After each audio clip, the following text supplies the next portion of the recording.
에베소 4장 1절부터 6절까지 말씀입니다. 짧으니까 같이 읽겠습니다. 에베소 4장 1절부터 6절까지 말씀입니다. 같이 읽겠습니다. 그러므로 주 안에서 갇힌 내가 너희를 권하노니 너희가 부르심을 받은 일에 합당하게 행하여 모든 겸손과 온유로 하고 오래 참음으로 사랑 가운데서 서로 용납하고 평안에 매는 줄로 성령이 하나 되게 하신 것을 힘써 지키라.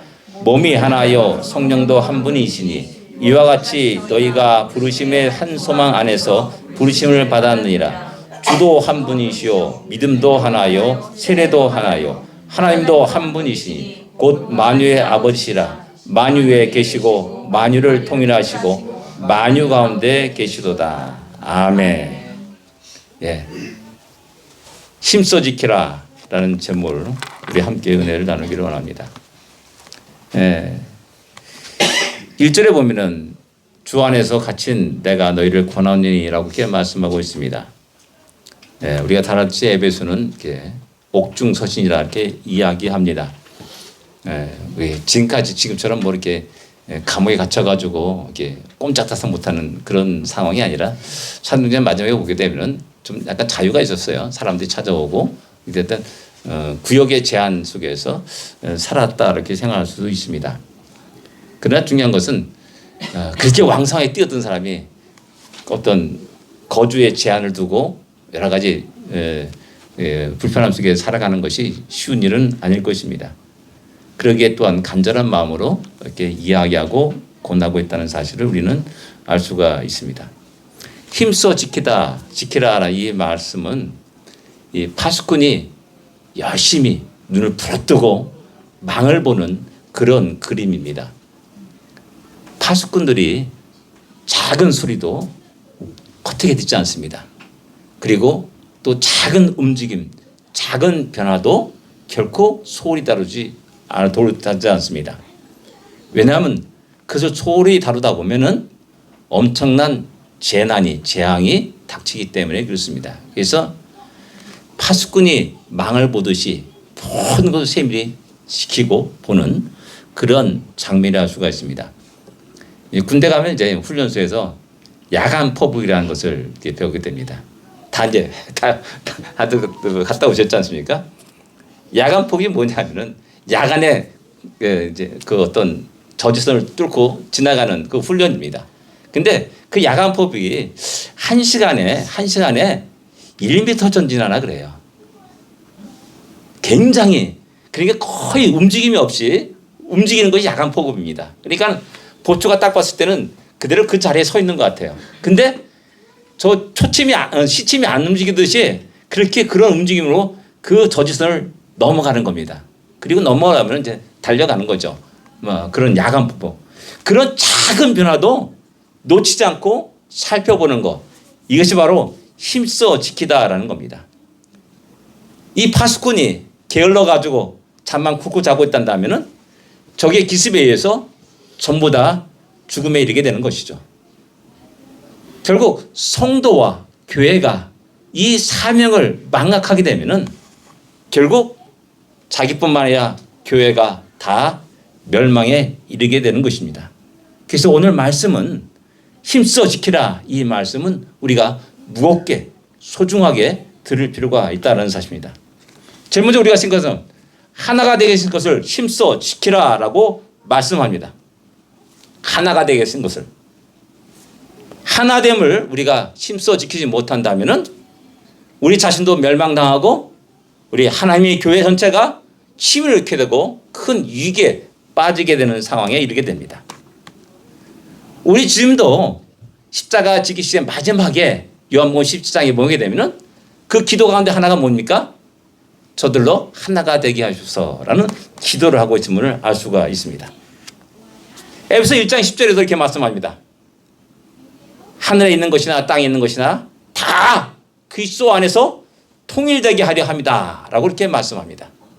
우리 통일을 좋아하지 않습니까? 우리의 소원은 통일하면서 얼마나 많이 불렀습니까? 하나가 되기를 원하는 겁니다. 하나가 될 것을 추구하고 목적할 것을 이야기하고 있습니다. 근데 통일이라는 이 말을 갖다가 우리 착각하는 수가 있습니다. 다 모두가 다 동일하게, 다 똑같게, 모든 삶도 생활하는 모든 것도 다 동일하게 다 그냥 몰아붙인다라는 겁니다. 이런 의미가 아니라 우리 그리스도는, 우리 주님은 교회의 머리이십니다. 머리가 다 모든 것을 명령하고 전달하게 되죠. 그리고 신경을 통해서 모든 팔다리가 그 명령에 따라서 움직이게 됩니다. 일사불란하게 움직입니다. 그런 장면이 바로 여기 통일되게 한다라는 말씀입니다. 만약에 신경이 끊어지고 척추가 끊어진다라면은 머리는 아무리 명령해도 움직이지 않습니다. 움직일 수가 없습니다. 우리 교회, 현대교회가 이런 상황에 빠지면 안 된다라는 겁니다. 그래서 통일되게 한다라는 그 말은 하나님의 뜻과 계획과 의지가 바르게 성도들과 교회에 적용되어 활동하고 움직이고 생활하도록 해야 된다는 사실을 말하고 있는 겁니다. 이와 반대로 분열과 갈등이 있습니다. 오늘 현대 교회는 이 분열의 문제가 아주 심각한 문제가 되는 겁니다. 특별히 진리의 면에서 심각한 분열이 일어나고 있음을 알 수가 있습니다. 정치, 경제, 사회 모든 문화, 영역 모든 영역 속에서 교회는 아주 심각한 분열의 모습을 우리에게 보여주고 있습니다. 절대 진리가 사라졌습니다. 다 자기 중심으로 신앙생활합니다. 내가 좋으면 다 좋은 겁니다. 이게 진리야 비진이야 관계없습니다. 구별할 필요도 없습니다. 내가 은혜 받았다는데, 내가 좋다는데, 내가 기분이 지금 업돼가지고 하늘을 날 것 같은데, 나는 이런 생각과 사상들이 우리 모두 많은 성도들의 마음에 침투했고 그런 상황을 볼 수가 있습니다. 그래서 교회가 하나가 되지 못합니다. 대표적으로 동성애 문제를 다루는 데 있어서 심각한 분열을 보여주고 있음을 보게 됩니다. 어제도 저기 이제 휘튼 칼리지를 다녀왔습니다. 가면서 늘 제가 마음 아프게 보는 게 하나 있습니다. 아일랜드 하이츠를 지나게 되면은 골프로드 타다가 아일랜드 하이츠 지나게 되면 우측에 무슨 교회인지 모르겠습니다. 인카네이션 교회인가요? 뭐 이름은 좋습니다. 근데 거기 항상 무지개 깃발이 떡하니 걸려 있습니다. 걔가 그 무지개 깃발이 늘 제 눈에 거슬려 가지고 주여 하면서 이제 그 지역 지날 때보다 주여 하면서 이렇게 하면서 지나갑니다. 중요한 것은 뭐냐면은 내가 갈 때마다 그 무지개 깃발은 여전히 있습니다. 그런데 아무리 씻어봐도 눈을 부릅뜨고 봐도 십자가는 보이지 않습니다. 그들의 논리는 나름대로 합리적이고 이성적입니다. 또 많은 사람들이 그런 논리에 받아들이고 우리도 그 깃발을 걸자 환영한다 하면서 여기 그랜디오 에브뉴를 쭉 가다 보면은 성공의 다음에 큰 교회가 있습니다. 무슨 교회인지 모르겠는데 거기도 역시 마찬가지로 그런 깃발을 턱하니 내도 걸고 있습니다. 교회입니다. 하나님 진리를 선포하는 교회입니다. 사도 바울은 그리스도의 그 십자가 외에는 내가 증거하지 않겠다라고 말하면서 그렇게 강력하게 이야기하고 말했는데 우리는 포용력이 있습니다. 어서 다 오시옵소서. 우리는 환영합니다. 라고 말하지만은 우리는 얼마나 그 이상의 주의 복음을 증거하면서 살았냐라는 겁니다. 교회의 상징이 무지개 깃발이 되어서는 결코 안 될 것입니다. 근데 버젓이 모든 사람들이 지나가는 모든 사람이 볼 수 있도록 그 무지개 깃발을 걸고 있는 그러한 교회의 모습을 보면서 한편은 탄식이 일어나고 한편은 분노도 일어날 때가 있습니다. 교회는 이제 그런 면에서 하나가 되지 못합니다. 생각과 말이 다 다른 것을 볼 수가 있습니다. 교회의 본질에서도 하나가 되지 못하는 것을 볼 수가 있습니다. 의외로 많은 사람들이 교회는 사회사업하는 곳이다. 구제사역을 하는 곳이다. 또 그래서 학교도 세우고 고아원도 세우고 병원도 세우고 약자를 위해서 헌신, 봉사해야 된다, 도와줘야 된다라는 그런 생각이 이제 확대되어서 이제 성소수자까지도 어떤 관심을 가지고 또 그들을 도울 필요가 있다. 그러면서 무지개 이빨을 걸게 되는 겁니다. 이런 모든 것들이 진리가 무너진 그런 현상 속에서 일어난 일이라 할 수가 있습니다. 안타까운 일입니다. 총기 규제에 대해서 또한 교회는 한 목소리를 내지 못하는 것이 오늘날 이 미국의 현실임을 잘 알고 있습니다. 총기로 인해서 수많은 사람이 죽어갑니다. 전쟁에서보다 더 많은 사람이 죽어가고 있습니다. 그럼에도 불구하고 교회는 한 목소리를 내지 못합니다. 말이 하나 그런 문제도 그렇습니다. 버젓이 우리 동네에도 이제 그 말이 하나를 판매하는 그런 곳이 보이고 있습니다. 세수 확보를 위해서 어쩔 수 없다라고 말합니다. 그러나 안타까운 것은 교회는 침묵하고 있다는 사실입니다. 요즘 최근에 이제 동영상을 보다 보니까 빌리그램 50전 기념 영상이 이렇게 많이 유튜브에 뜨더라고요. 1973년이라고 말합니다. 제가 중학교 1학년 때입니다. 저도 그 자리에 있었습니다. 어떤 동네 아저씨에 끌려가지고 가자 그래가지고 여의도까지 버스 타고 왔어요. 근데 오늘 때는 걸어갔습니다. 집까지. 건너서 영등포로 건너가가지고 그 당시 이 제2한강교를 건너서 우리 망원동 성산도까지 이렇게 걸어본 적이 있습니다. 네. 빌리그램 목사의 집회 가운데 최다의 군중을 우리 한국 여의도에서의 그 집회입니다. 그런데 이제는 그런 집회를 열 수가 없습니다.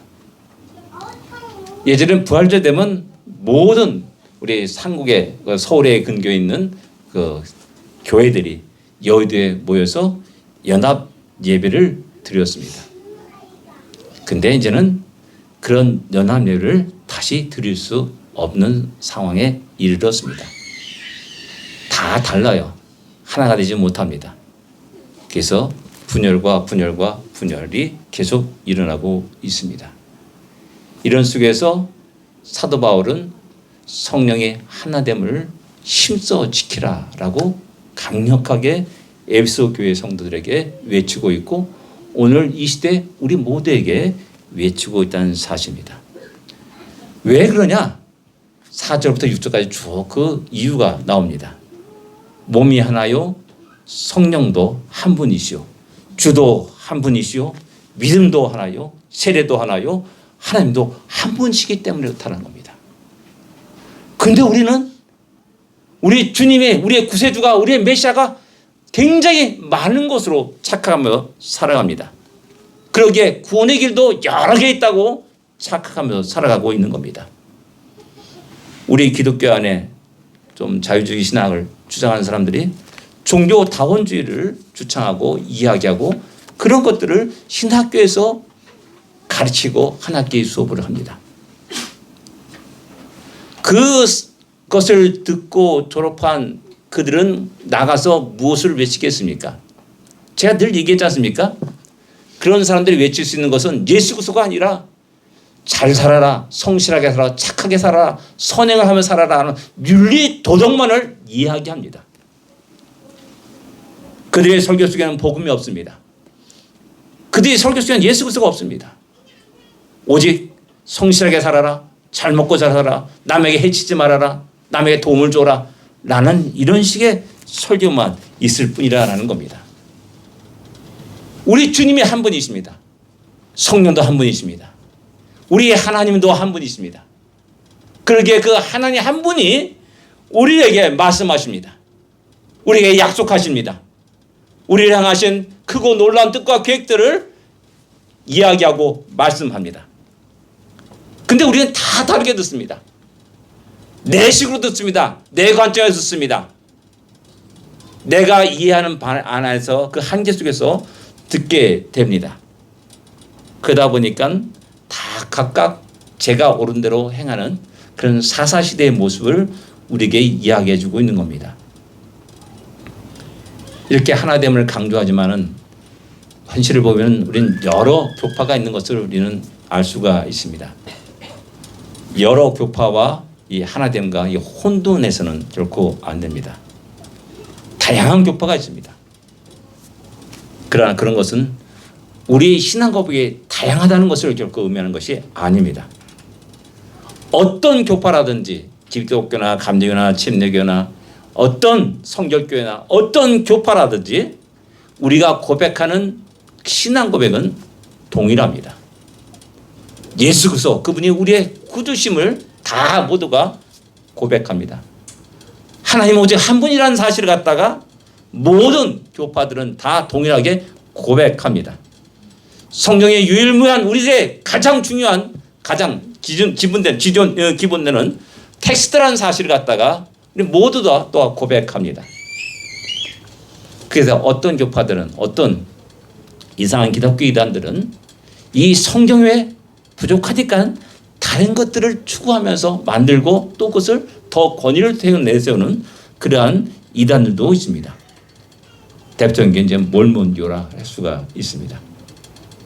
그러나 우리 모두는 비록 교파는 다르고 모든 다양한 모습을 보고 있지만은 그러나 그들 모두는 다 동일한 신앙 고백을 하는 주 안에서 한 형제요 자매라는 사실이고 또 교회가 하나됨을 갖다가 이야기하고 있습니다. 교파는 진리의 다양성 문제가 아니라 그 교회를 이끌어가는 시스템의 다양성의 문제임 갖다가 우리는 지혜롭게 알 필요가 있습니다.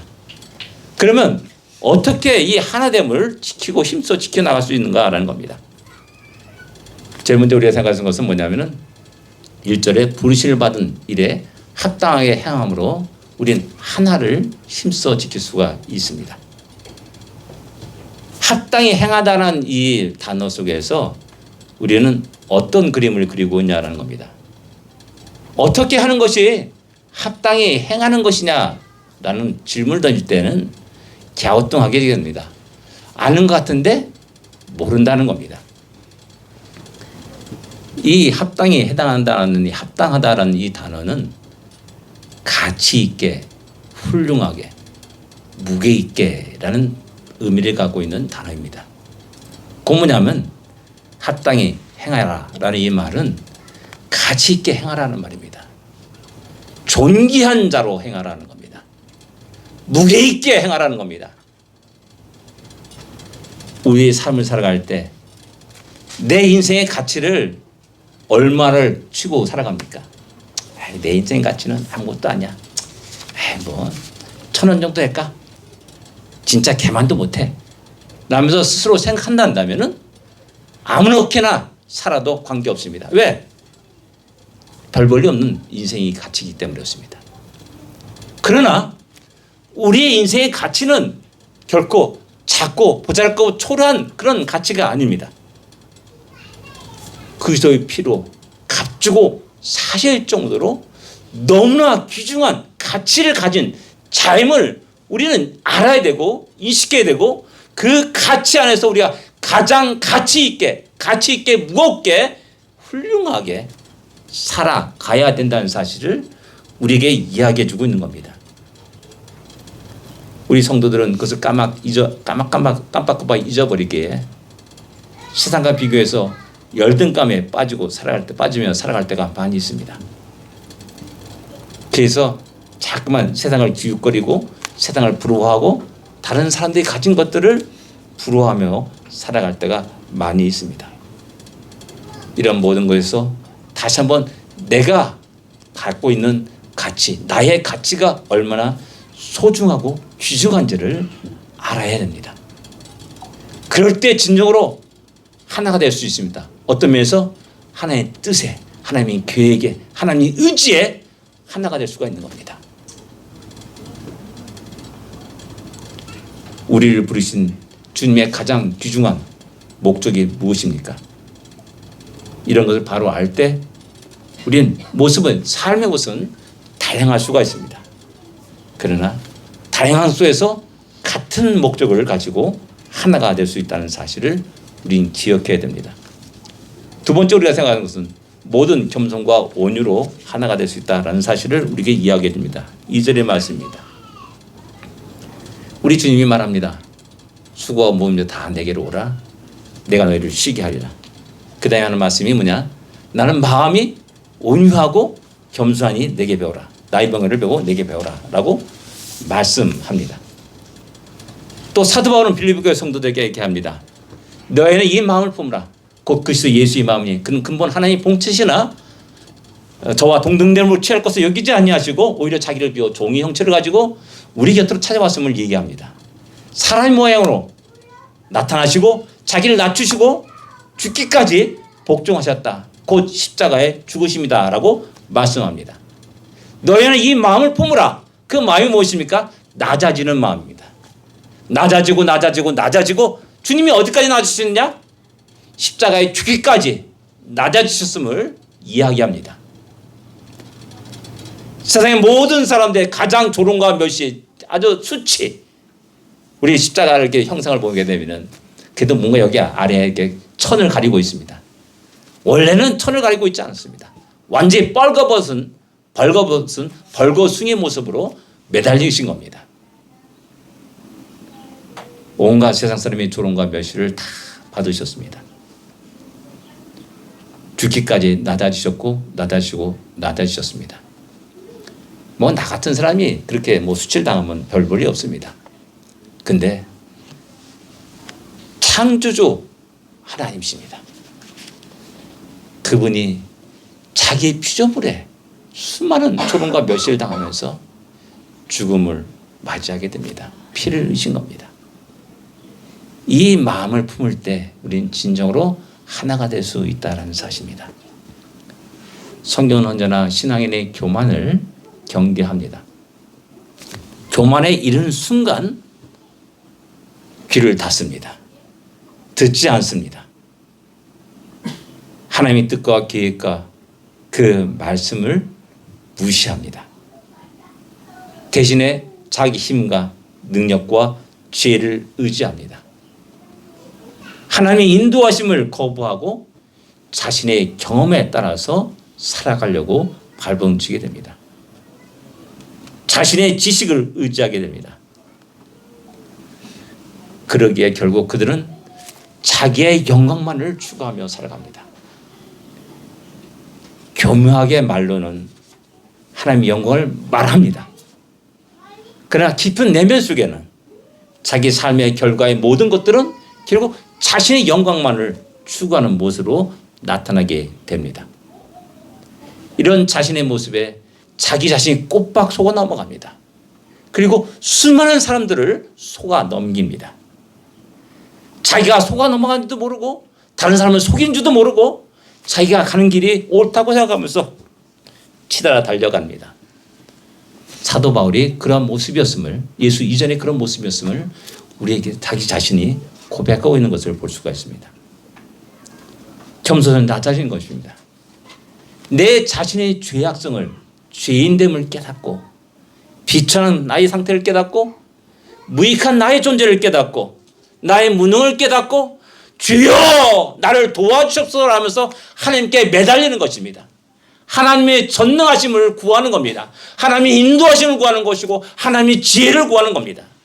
내 힘과 내 뜻대로 내 생각대로 살아가는 것이 아니라 내 프렌드로 살아가는 것이 아니라 하나님의 계획과 뜻과 명령과 의지에 따라서 내 자신을 맞추며 살아가는 것이 겸손한 자들입니다. 그러기에 겸손한 자들은 가장 먼저 주님의 말씀에 귀를 기울입니다. 주님이 어떻게 나에게 말씀하신지 나의 삶의 가장 최우선적으로 반응하게 됩니다. 하나님의 앞에서뿐만 아니라 인간들 서로의 관계 속에서도 겸손을 또한 겸손하게 살아갑니다. 빌립보서 2장 3절에 이렇게 말합니다. 오직 겸손한 마음으로 각각 자기보다 남을 낮게 여기고 라고 이렇게 말씀합니다. 그래서 낮게 여기고 이 말이 참 묘합니다. 받침 하나 차이입니다. 우리 한글의 교수님은 시옷이냐 지읒이냐. 시옷은 낮게 나보다 다른 사람이 낮게 높이 여겨야 되는데 지읒을 해가지고 다른 사람이 나보다 낮게 여기는 그런 어리석음을 봉할 때가 많이 있습니다. 왜? 우리는 연약한 존재이기 때문에 그렇습니다. 말하다 보면은 저 사람이 나보다 못 배운 사람이라 생각합니다. 그냥 막 함부로 대합니다. 저 사람이 나보다 가난한 사람이 생각합니다. 함부로 대합니다. 근데 알고 봤더니 재벌의 아들이에요. 재벌 아들이에요. 알고 봤더니 아이비리그 나온 사람들이에요. 이런 엉뚱한 일들이 일어나는 것입니다. 실제 일어났습니다. 그런데 우리 손석희 아나운서 잘 알죠?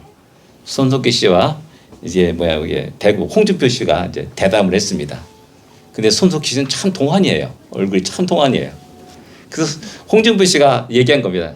인생 그렇게 얼마 안 살았기 때문에 몰라. 딱 말했어요. 근데 미친까지 하고 얘기했어요. 미친 딱 하니까 손석희 씨가 한 살 더 많은 거예요. 그런 어처구니없는 일이 일어나는 겁니다. 그러니까 항상 우리가 하나의 표 겸손할 뿐만 아니라 사람들은 관계 속에서도 겸손하게 상대가 나보다 나은 사람이구나 생각하고 그분이 살아온 인생들을 들을 수 있어야 되고 그분이 갖고 있는 경험들을 들을 수 있어야 되고 그분이 갖고 있는 지식들을 들을 수 있어야 됩니다. 그렇기 때문에 겸손한 자는 언젠가는 하나님이 그를 높이 주셔서 사용하십니다. 그런 것들을 우리가 늘 기억하며 우리가 하나됨을 유지할 수 있어야 됩니다. 온유라고 말씀합니다. 고요한 마음입니다. 온유. 어떤 세상의 풍랑에도 흔들지 않는 마음이 온유한 마음입니다. 성경은 모세를 온유한 자라고 말합니다. 이 사람이 모세는 온유함이 지면의 모든 사람보다 더하더라라고 민수기 12장 3절에는 말씀하고 있습니다. 이런 모세의 온유함은 바로 왕 앞에서도 기죽지 않았습니다. 그의 유업 앞에서도 흔들리지 않았습니다. 타협하지 않았습니다. 광야에서 수많은 동족들이 저항과 불순종에서도 흔들리지 않았습니다. 그 마음은 언제나 온유한 마음을 유지하고 나갔습니다. 어떻게 이런 온유함을 가질 수 있냐라는 겁니다. 그것은 바로 하나님의 계획을 잘 알고 있는 사람이기 때문에 그렇습니다. 하나님이 각본대로 이 모든 역사가 이루어지는 것을 알고 있기 때문에 바로왕이 아무리 발악을 한다 할지라도 허허 웃으면서 넘어갑니다. 속아주기도 합니다. 또 나를 속이는구나 그러면서 속아줍니다. 결국 장자 재앙으로 말미암아 바로와 애굽 모든 사람들이 두 손 두 발 바짝 들면서 항복할 때 드디어 이스라엘 백성들은 그 땅에서 나올 수가 있었습니다. 모세는 그 끝을 다 알고 있는 사람이었습니다. 하나님이 이 백성들을 어디로 인도하신지를 너무나 잘 알고 있었습니다. 그러기에 그 백성을 홍해로 인도한다 할지라도 주여 주님의 인도하신 대로 발걸음을 옮기겠나이다 라면서 터벅터벅 그 인도함에 따라서 발걸음을 옮겼습니다. 하나님 방향이 다른데요? 우리는 온유하지 못하면 그런 현상이 일어납니다. 이쪽 방향이 왜 남쪽으로 가야 돼? 자꾸 북쪽으로 합니까? 야 잠깐 기다려. 조금 있으면 남쪽으로 갈 거야. 하나님 왜 자꾸 동쪽으로 합니까? 남쪽으로 가야 되는데. 잠깐 기다려. 그러면 남쪽으로 갈 거야. 우리는 이런 조급함 속에 이렇게 불안불안하면서 안달안달하면서 조급한 그런 모습에 이렇게 보일 때가 많이 있습니다. 그러나 하나님의 약속과 하나님의 계획을 바로 안다면은 북쪽으로 가든 남쪽으로 가든 성쪽으로 가든 서쪽으로 가든 관계없습니다. 최종적으로 목적지는 그곳이라는 사실을 알기 때문에 하나님이 인도하심을 맡기면서 살아갈 수가 있는 것입니다. 이런 온유함 속에서 우리 모두는 하나가 되어야 됩니다. 그 다음에 서로 용납함으로 우리가 하나 될 수가 있다는 사실입니다. 용납하다. 이것은 서로에 대해서 오래 참고 견디고 관용하다라는 의미입니다. 한 영혼이 성숙될 때까지 오래 기다려야 된다는 말입니다. 우리 서로는 다 연약한 존재들입니다. 불완전한 존재들입니다. 완벽하지 못합니다. 그러기에 사람들은 착각해서 서로에 대해서 실망하게 됩니다. 이것을 모르기 때문에 실망합니다. 이것을 모르기 때문에 서로가 서로에 대해서 상처를 받기도 하고 상처를 주기도 합니다. 집사가 왜 그러냐? 예, 그럴 수가 있습니다. 장로가 왜 그러냐? 그럴 수가 있는 겁니다. 목사가 그럴 수가 있느냐? 막 분을 내면서 아주 열을 내는 그런 사람도 종종 볼 수가 있습니다. 예, 목사도 인간에 지나지 않습니다. 연약한 존재에 지나지 않습니다. 그 때문에 서로가 서로에 대해서 용납하라라고 말하는 겁니다. 서로가 서로에 대해서 오래 참고 기다리고 견딜 것을 성경은 우리에게 이야기하고 있는 겁니다. 어떤 사람은 금방 변할 수도 있고 어떤 사람은 오래 기다릴 수도 있습니다. 그런 모습에서 우리가 서로를 용납할 것을 갖다가 우리에게 이야기해 주고 있습니다. 근데 우리 착각해서는 안 됩니다. 서로 용납하라는 말을 서로의 죄악을 눈감아 주라는 말이 아닙니다. 비진리를 용납하고 받아들이라는 의미가 결코 아닙니다. 광야 행군할 때 그들이 우상 숭배를 했을 때, 우상을 만들었을 때 모세는 가차없이 그들을 처단했음을 성경은 이야기합니다. 형제가 형제를 죽이라 말하고 있고 친구가 친구를 죽이라 말합니다. 좀 잔혹하지 않습니까? 아닙니다. 용납하라는 말은 그런 데 쓰는 게 결코 아닙니다. 내가 죄를 졌어요. 옆에 보니까 저 사람도 죄를 져요. 야, 괜찮아. 서로 용납합니다. 이게 아니라는 겁니다. 죄책감을 덜어버리기 위해서 용납하라는 말이 아닙니다. 용납하라는 말은 성숙한 크리스찬이 될 때까지 기다리고 기다리고 기다려라는 말입니다. 지금은 죽을 먹는 그러한 모습입니다.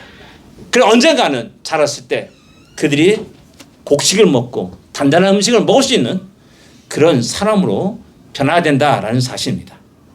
그때까지 기다리고 기다리고 기다리고 기다리라라고 말씀합니다. 이 기다림은 우리 하나님의 나를 기다리신 모습이었습니다. 우리를 기다린 모습이었다는 겁니다. 그것만 생각하면 교회는 하나가 될 수가 있습니다. 하나가 되어서 하나님 뜻과 영광을 위해서 살아갈 수 있다는 사실입니다. 그 다음에 평안에 매는 줄로 성령의 하나됨을 지켜라, 힘써 지켜라 라고 말씀합니다. 평안, 샬롬입니다. 샬롬은 원래 부족함이 없는 상태에서 오는 평안, 기쁨, 즐거움을 말씀하고 있습니다. 만족함을 얘기하는 겁니다. 우리 주님 안에는 부족함이 없습니다. 근데 우리는 이 땅에 발을 붙이고 살기 때문에 자꾸만 그것을 잊어버리고 나의 부족함을 깨닫고 불안과 초조와 근심과 걱정 속에 살아갈 때가 많이 있습니다. 주님 안에서의 평안을 누릴 수 있어야 됩니다. 주님 안에서의 만족함을 누릴 수 있어야 됩니다. 그래서 그 평안 속에서 기쁨과 즐거움과 감사를 우리 하나님께 드릴 수 있어야 됩니다. 이런 샬롬이 풍성함 속에서 이것은 내 옆에 있는 사람들에게, 내 이웃들에게, 또한 교회들에게 전파되고 전염되어야 됩니다. 그래서 모든 교회가 하나가 되고 하나님께서 맡겨주신 사명을 감당하는 참된 교회가 이 땅에 많이 일어나기를 애쓰고 기도해야 되고 우리가 그런 교회의 모습을 보여줄 수 있어야 됩니다. 교회뿐만 아니라 우리 가정들이 또한 그러하기를 원합니다.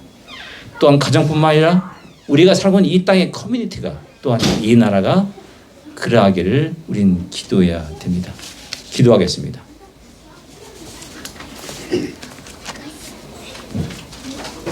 우리는 얼마나 하나 되기를 힘쓰고 애썼는가. 우린 진정 겸손하였는가. 혹 교만한 마음으로 옆에 있는 사람들에게 상처를 주고 있지는 않은가. 우리 온유하지 못함으로 하나님의 영광을 가리고 있지 않은가? 오래 참지 못함으로 말미암은 조급함으로 끝없는 불안함 속에서 살고 있지 않은가 하는 생각을 한번 해보기를 원합니다. 그리고 다시 한번 우리 눈을 뜨게 하여 주시다. 흔들리지 않게 하시고 하나님 영광 앞에 무릎을 꿇고 겸손하고 많은 사람들을 섬겨 나갈 수 있는 교회가 될 수 있도록 위해서 기도하기를 원합니다. 진정으로 하나가 되어서 교회와 성도의 가정들이 하나님의 사명을 감당할 수 있게 하여 주옵소서. 주님이 오신 그날까지 그 사명을 잘 감당하는 교회가 되게 하시옵소서라는 기도를 하기를 원합니다. 기도하겠습니다.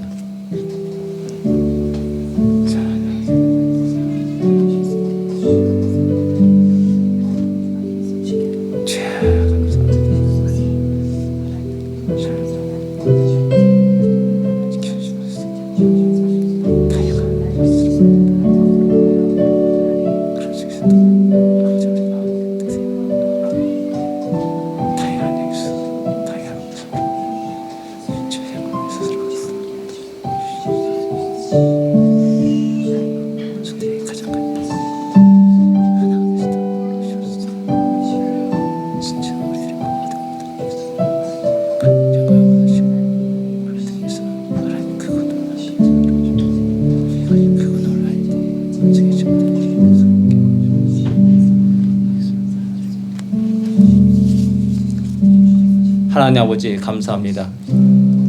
우리의 길을 열어주시고 우리의 마음을 열어주시고 우리 눈을 뜨게 하여 주시옵소서. 주님의 영광을 보게 하여 주시고 그 옆에 그 앞에 온전히 무릎을 꿇는 우리 모두가 되게 하여 주시옵소서. 참으로 우리 모두가 하나 되어 함께 영광 돌리는 그런 복된 우리 참된 살아있는 하나님의 교회가 될 수 있도록 은혜 내려 주시옵소서. 그런 교회 안에 사는 우리 모두가 참으로 복된 자임을 또한 아버지가 크게 놀라운 하나님의 크고 놀라운 일들을 증거하는 그런 거룩한 일에 함께 동참하는 우리 모두가 되게 하여 주시옵소서. 예수님으로 간절히 기도드립니다. 아멘.